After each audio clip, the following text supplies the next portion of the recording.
Last weekend I witnessed something that still bothers me days later. While waiting for my coffee at a downtown cafe, a well-dressed clerk looked a young woman up and down before saying, "Our premium items start at $25. Maybe try the place across the street for something more within your means." The woman stood there, frozen in embarrassment as others pretended not to notice. Why do we do this to each other? Why do we measure someone's worth by their appearance or what we assume is in their wallet? It reminded me of Amara Daniels' experience, a story that changed how I view consumer culture and power dynamics in America. Those items cost more than you'd make in a month. People like you don't belong in Luxhaven. We don't assist customers who are clearly just browsing. These cutting words were directed at Amara as she stood in one of the city's most exclusive boutiques, simply trying to purchase an anniversary gift for her husband. The sales associate, with her perfect makeup and practiced smile, had made assumptions based solely on Amara's appearance, assumptions that would prove catastrophically wrong. What the employee didn't realize was who Amara really was. More importantly, she had no idea who Amara was married to, a man who wouldn't just get angry, but would transform his outrage into action that would shake the foundations of the store's very existence. If you've ever felt judged based on your appearance, hit that like button right now. I've been there too, and these stories matter because they shine light on experiences many of us face daily. As we dive into today's story, I want you to consider this question. What would you do if someone humiliated your loved one simply because of how they looked? Would you walk away? Would you confront them? Or would you do something that ensures it never happens again? Amara's husband chose the latter, and his response? It changed everything. 35 years ago, Amara Jackson was born in a modest neighborhood of South Chicago. Her parents, her father a mechanic, her mother a nurse, worked double shifts to provide for Amara and her two younger brothers. From an early age, Amara learned the value of hard work, education, and dignity. Her mother would often tell her, "Your worth isn't determined by what you own, but by how you treat others and how you carry yourself." This philosophy guided Amara through school, where she excelled despite limited resources. While her classmates wore designer clothing, Amara wore hand-me-downs and discount store finds. Yet she carried herself with such confidence that few noticed or cared. She earned a scholarship to Northwestern University, where she studied business and communication. It was during her junior year internship at a marketing firm that she first met Malik Daniels. He wasn't the billionaire business mogul he would later become, just a young entrepreneur with big dreams and an unwavering work ethic that matched her own.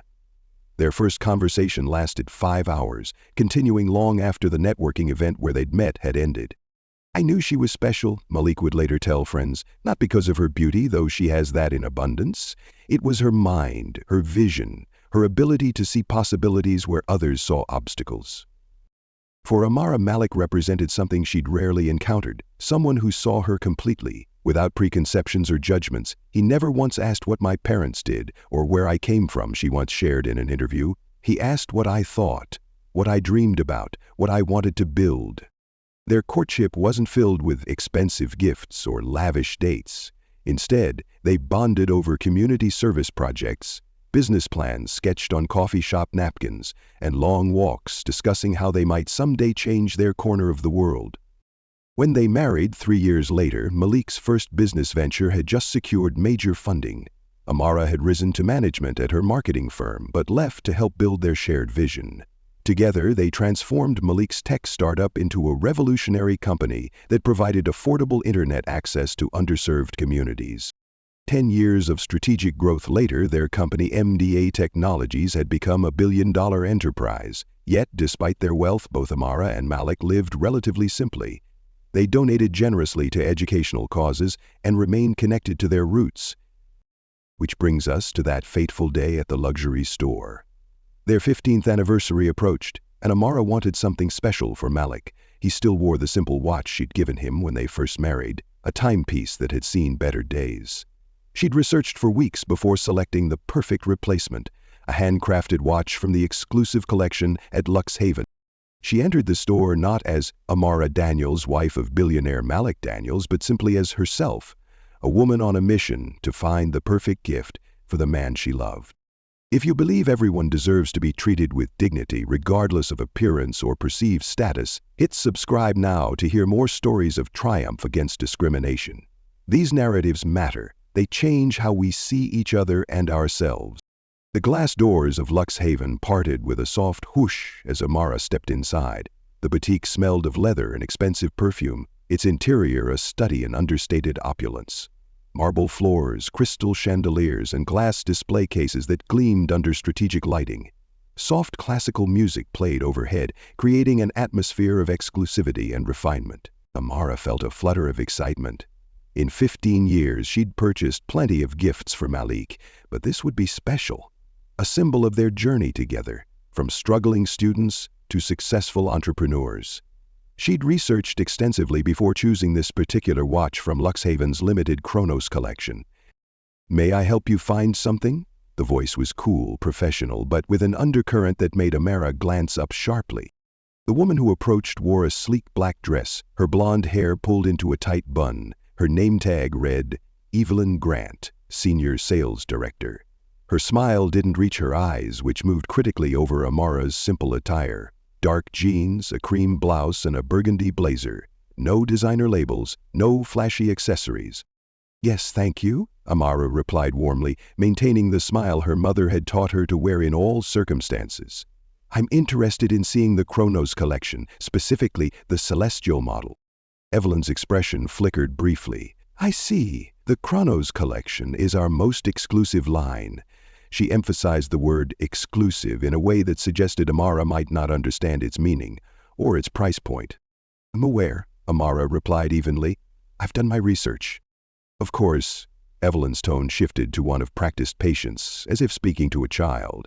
"Though I should mention that the starting price for those pieces is $75,000. Perhaps I could show you something more accessible." Several nearby customers glanced over, their attention caught by Evelyn's deliberately audible pricing information. A couple exchanged looks, and one woman whispered something to her companion. Amara felt heat rise to her cheeks but kept her voice steady. "The Celestial model is what I'm looking for. If you could show it to me, please."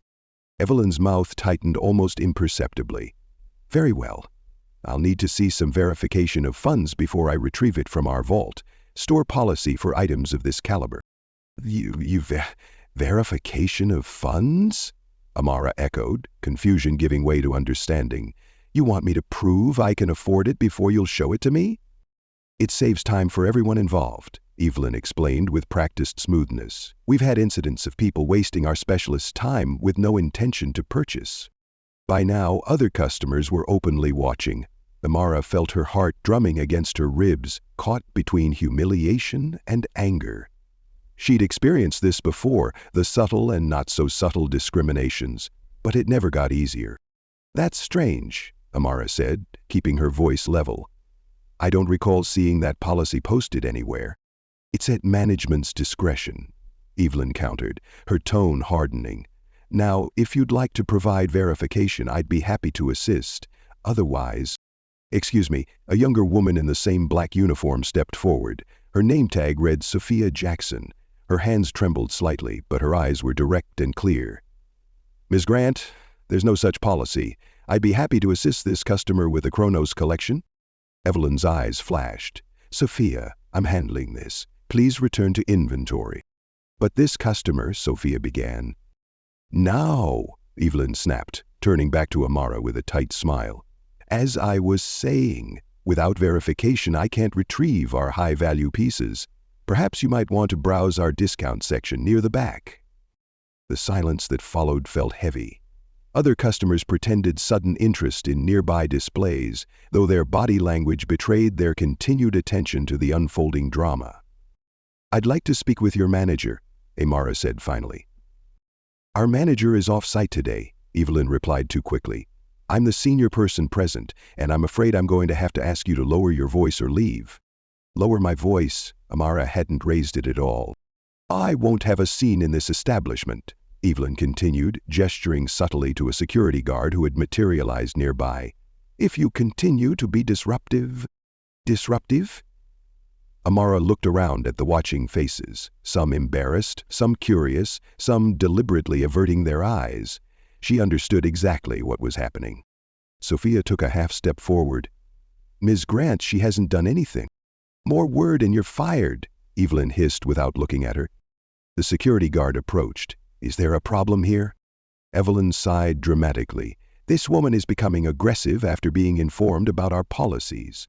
The lie hung in the air, bold and undeniable.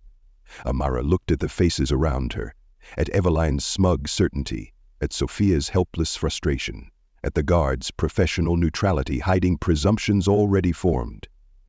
In that moment, Amara made a choice. With quiet dignity, she straightened her shoulders and nodded once. "I understand completely. Thank you for your time." Without another word, she turned and walked toward the exit, her steps measured and unhurried. She felt every eye on her back, heard the murmured conversations resuming in her wake. The humiliation burned, but she wouldn't give them the satisfaction of seeing it affect her. Outside, standing in the bright afternoon sunlight, Amara took a deep breath and reached for her phone. Have you ever witnessed someone stand up against discrimination, whether subtly or boldly? Share your experience in the comments below. Your story might inspire others to find their voice. Malik Daniels wasn't born into wealth. The son of a janitor and a school cafeteria worker in Detroit, he grew up in a neighborhood where success stories were rare and opportunities scarcer. His childhood home was small, a 2-bedroom apartment shared with his parents and 3 siblings, but filled with books, conversations about justice, and unwavering belief in education as the path forward. "My father cleaned buildings owned by millionaires," Malik once explained in a rare interview. "He'd tell me, their money didn't make them smarter than me, just luckier. Remember that when you make your own luck someday." That perspective shaped Malik profoundly. He studied relentlessly, earning scholarships that took him to college, where he majored in computer science. Even there, discrimination followed him like a shadow. During his sophomore year, Malik developed a groundbreaking algorithm that caught the attention of a major tech company. When he arrived for the interview, the receptionist directed him to the service entrance, assuming he was delivering food. In the actual interview, executives seemed more interested in acquiring his innovation than hiring him. "They offered me $10,000 for my work," Malik later recounted. "They thought a young black man from Detroit would jump at that amount. When I declined, one executive actually said, 'Don't be foolish, son. People like you don't get opportunities like this twice.'" Malik walked away and used his algorithm to found his first startup at 22. The company struggled initially, with venture capitalists repeatedly questioning his credentials while funding less qualified white entrepreneurs. He persisted, finding success by partnering with community banks and minority investors who recognized his vision. When MDA Technologies finally broke through, revolutionizing internet access for underserved communities, Malik established 2 principles for his corporate culture: merit-based opportunity and zero tolerance for discrimination. His company became known for its diverse leadership and ethical business practices. "Success without integrity is failure with a fancy name," became his motto, prominently displayed in every MDA office worldwide. Despite his wealth, Malik remained grounded. He still wore the same watch Amara had given him when they were struggling college graduates, a simple timepiece purchased with money she'd saved from extra shifts at a coffee shop. He drove himself to work, knew the names of every employee at headquarters, and personally reviewed company practices to ensure they aligned with his values. So when Amara returned home that afternoon and recounted her experience at Luxhaven, she witnessed a transformation she'd seen only a handful of times in their 15 years together. Malik's usually warm brown eyes turned to steel, his expression hardening as he listened without interruption. When she finished speaking, he sat silently for 30 seconds, processing every detail of her story. Then he reached for her hand. "This isn't just about a watch," he said, his voice low and controlled. "This isn't even just about you, though that would be reason enough.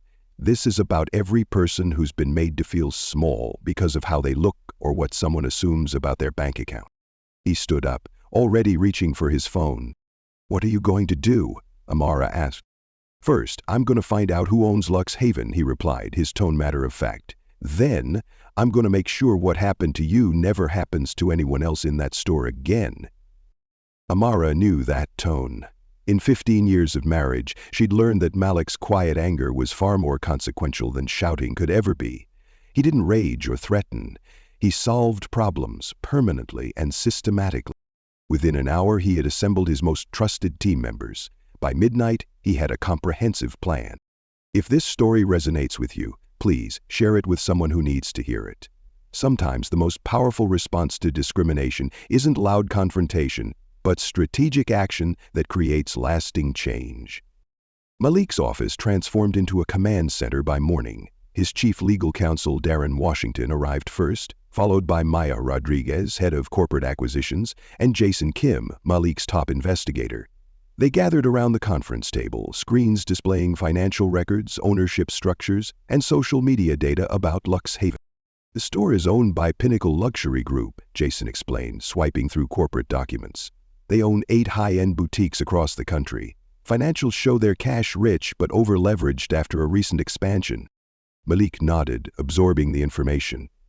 I want to know everything about their corporate culture. Not what they claim in press releases, what actually happens inside those stores. Already on it, Maya replied. We've identified 27 former employees willing to speak confidentially. Initial conversations suggest Amara's experience wasn't isolated. We need concrete evidence, not just stories, Darren cautioned. Allegations without documentation won't give us leverage. Which is why we're gathering both, Malik responded. He turned to Jason. I want mystery shoppers in every Lux Haven location by this afternoon. Diverse backgrounds, varying attire, identical scripts. Document everything. Over the next 48 hours, the evidence mounted. 15 undercover shoppers visited Lux Haven locations nationwide. The pattern was unmistakable. White shoppers in casual clothing received courteous service, while shoppers of color in identical attire faced scrutiny, suspicion, and sometimes outright hostility. Former employees confirmed that several Lux Haven locations used coded language when black customers entered. We have a Code C situation or quality control needed on the floor, signals for extra surveillance. Most damning was the testimony from Sophia Jackson, the employee who had tried to help Amara. She provided internal emails showing management congratulating staff for keeping discount shoppers from diminishing the premium experience. One email specifically praised Evelyn Grant for maintaining clientele quality at the flagship store. This goes beyond individual prejudice, Darren concluded in their third briefing. It's systematic discrimination embedded in their business practices. Malik leaned back in his chair. What about the ownership structure? Any vulnerabilities? Maya's expression shifted to a slight smile. Pinnacle is carrying significant debt from their expansion. Their lenders are getting nervous about some missed performance targets. The primary lender is First Capital Partners, who happen to be on our banking consortium for the Atlanta project, Malik finished, understanding immediately. Set up a meeting. The meeting with First Capital Partners lasted exactly 17 minutes. By the end, Malik had secured an agreement. The bank would call in Pinnacle's loans, and MDA Ventures would provide the capital to acquire the defaulted assets at a substantial discount. 48 hours later, Lux Haven was officially Malik's property. You bought an entire luxury retail chain because of one bad employee? Amara asked when he finally revealed his plan. No, Malik replied. I bought a company with a toxic culture because no one should experience what you did, and because sometimes real change requires control of the system. He showed her the documentation they'd gathered. Dozens of testimonials, recorded interactions, internal communications, all pointing to an ingrained culture of discrimination. This wasn't just Evelyn Grant, he explained. This was policy, whether written or unwritten, and now we have the power to change it. His plan was comprehensive: new management, extensive training, reformed policies, and a commitment to inclusive luxury retail. Most importantly, the store would reopen with a clear message. True luxury isn't about exclusion. It's about exceptional products and experiences available to anyone willing to invest in quality. We're not just fixing one store, Malik told his team. We're setting a new standard for the industry. The following morning, final preparations were made for Malik and Amara's return to the store where she had been humiliated. This time, they wouldn't be asking for service. They would be demanding accountability. What would you do with wealth and power if you could make a difference? Would you pursue personal revenge, or would you try to transform the systems that allow discrimination to flourish? Share your thoughts in the comments below. 3 days after Amara's humiliation, a sleek black SUV pulled up outside Luxhaven. The morning sun glinted off the store's gold-embossed logo as Malik and Amara exited the vehicle, followed by their legal team. Malik, dressed in an impeccably tailored charcoal suit, adjusted his cufflinks, a gift from Amara on their 10th anniversary. Amara wore a sophisticated burgundy dress, her hair styled elegantly, her expression composed yet determined. "Ready?" Malik asked quietly, offering his arm. "More than ready," she replied, taking it. The store was busy, a Tuesday morning rush of affluent customers browsing collections of watches, jewelry, and leather goods. Conversations hummed beneath classical music playing softly through hidden speakers. The fragrance of expensive cologne mingled with the leather and polish that defined luxury retail spaces. As they entered, heads turned. Even without knowing who he was, Malik commanded attention, his confidence and presence shifting the energy of the room. The security guard who had approached Amara days earlier straightened, suddenly alert. At the main counter, Evelyn Grant was assisting an older white couple, her practiced smile and deferential manner on full display. When she glanced up and saw Amara, her smile froze. Recognition flickered in her eyes, followed immediately by apprehension. "Excuse me," she told the couple. "I'll be right back." She hurried toward the back office, her movements stiff with urgency. Moments later, she returned with a man in his 50s, Robert Klein, the store manager, who had conveniently been off-site during Amara's previous visit. His face was already arranged in a placating expression as he approached. "Good morning," he said smoothly. "I'm Robert Klein, general manager. How may I assist you today? You can start by explaining why your employee humiliated my wife 3 days ago." Malik replied, his voice level but carrying throughout the now quieting store. Klein's smile tightened. "I'm sorry, there must be some misunderstanding. At Luxhaven, we pride ourselves on exceptional customer service for all our guests." "All your guests?" Amara echoed. "Or just the ones who look like they belong here?" Evelyn stood slightly behind her manager, her complexion paling. Other employees had frozen in place, watching the confrontation unfold. Customers pretended to browse while openly eavesdropping. "Perhaps we could discuss this in my office," Klein suggested, gesturing toward the back, "away from our other customers."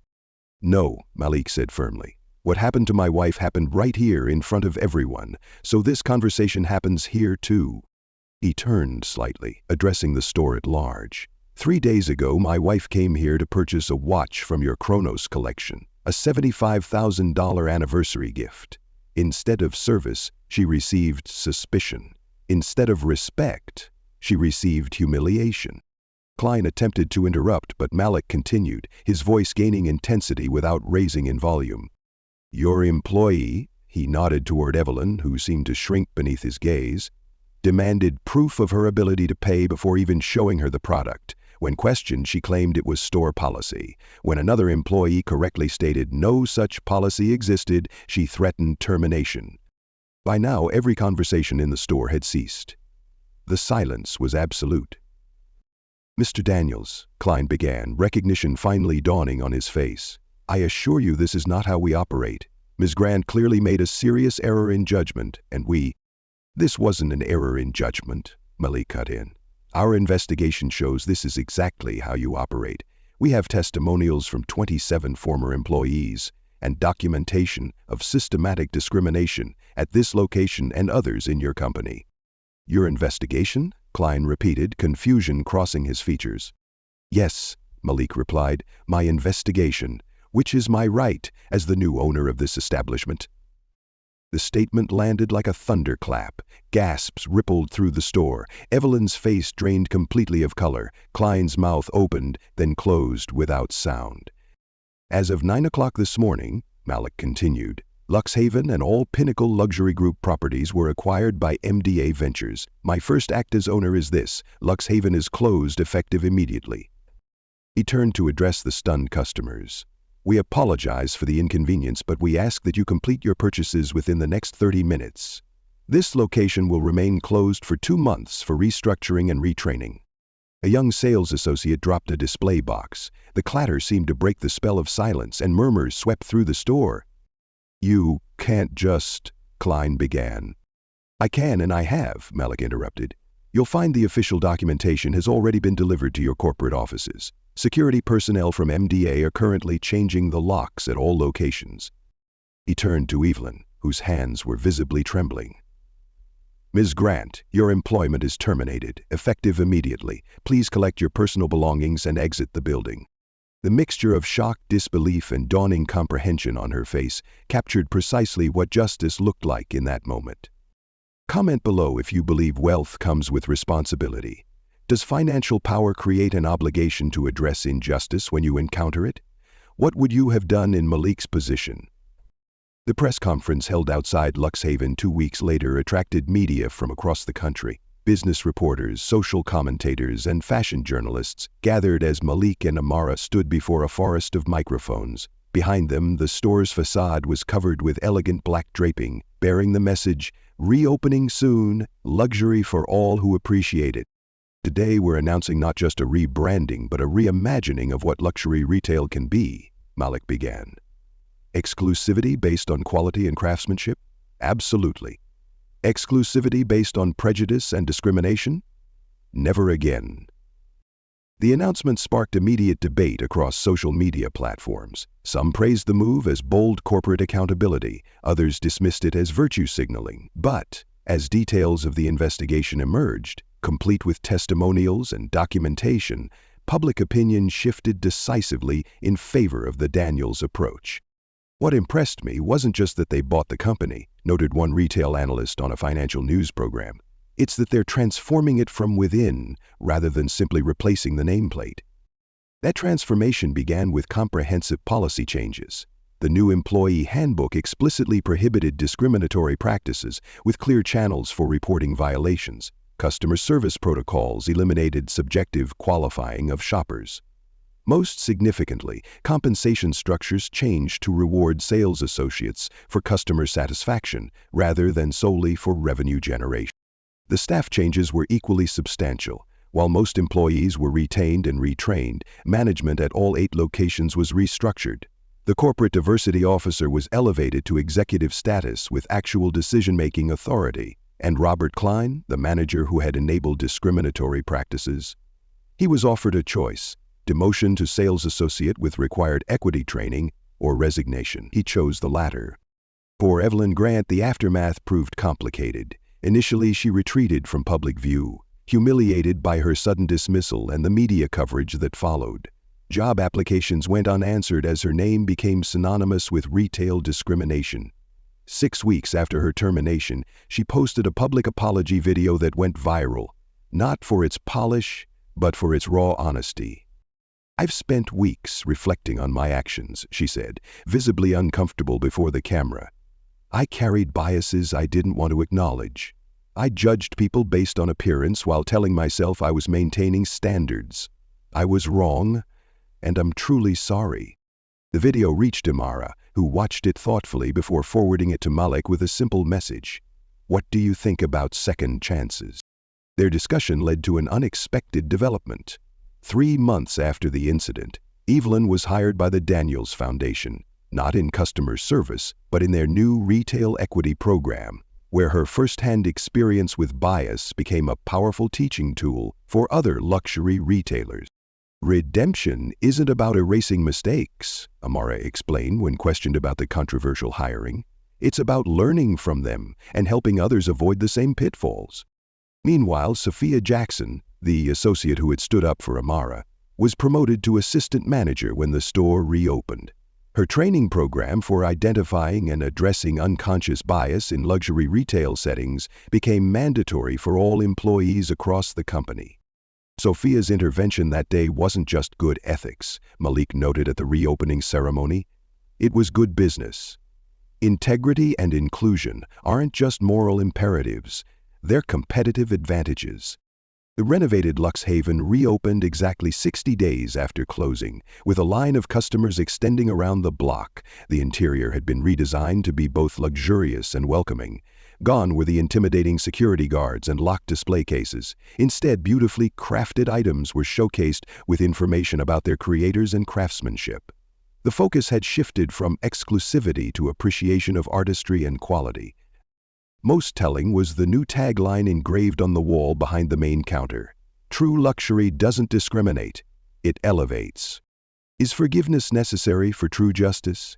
Can we transform systems of inequality without allowing space for those who perpetuated them to change and grow? Share your thoughts below on whether justice requires consequences, redemption, or perhaps both. 6 months after the confrontation, Luxhaven had transformed from a symbol of exclusion to a model of inclusive luxury. The reopening ceremony featured not celebrities or influencers, but community leaders and advocates for equality. The first customer through the doors? A teenage girl from Malik's old Detroit neighborhood, invited to select a watch for her father, who worked 3 jobs to support her education. This isn't just about selling luxury goods, Amara explained to a reporter covering the event.